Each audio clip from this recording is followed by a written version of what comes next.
Okay, so 20A, to recreate it, what we have is what's called an annulus. Did you guys figure out what an annulus? It was in the notes a little bit if you're looking at the problems. What do we call an annulus? It's like a circle cut out of a circle, so it's like a flat donut, right?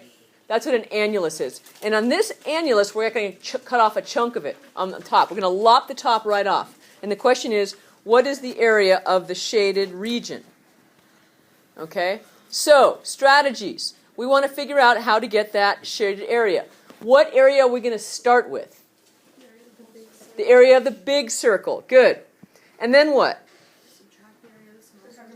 Subtract the area of the little circle. So you got the area of the big circle. You're going to subtract off the area of the little circle, and that's going to give you the annulus, or the flattened donut, right? Okay, then what?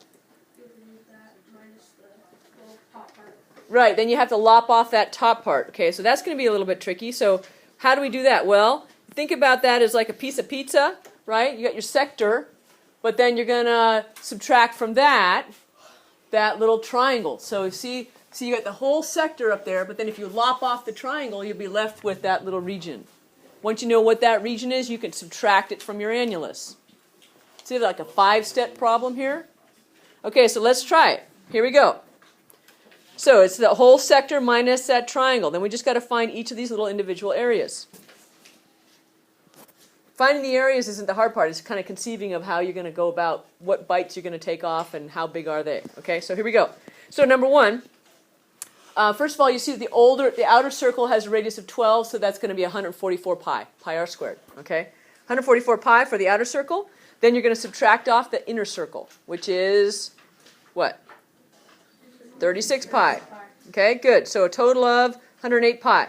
That's going to be your annulus. Okay. Now I have to lop off the top part. So I say, all right, well, what's the area of the sector? Well, here's my sector. What angle are we creating in there? Do we give you any information about how big that angle is? Why do you think it's 120? Yeah, Adhan? Yes, you can. Because if you draw the little line, you got a 6 and a 12, don't you? You see that? If you have a 6 on the short leg and the 12 is the hypotenuse, then you know you have a 30, 60, 90. That was sort of the big jump you had to make in this problem. Once you've got that, now you can solve it. Okay, so because it's a 6 and a 12, you've got a 30, 60, 90, which means that, what's that? Oh, goodness, I just lost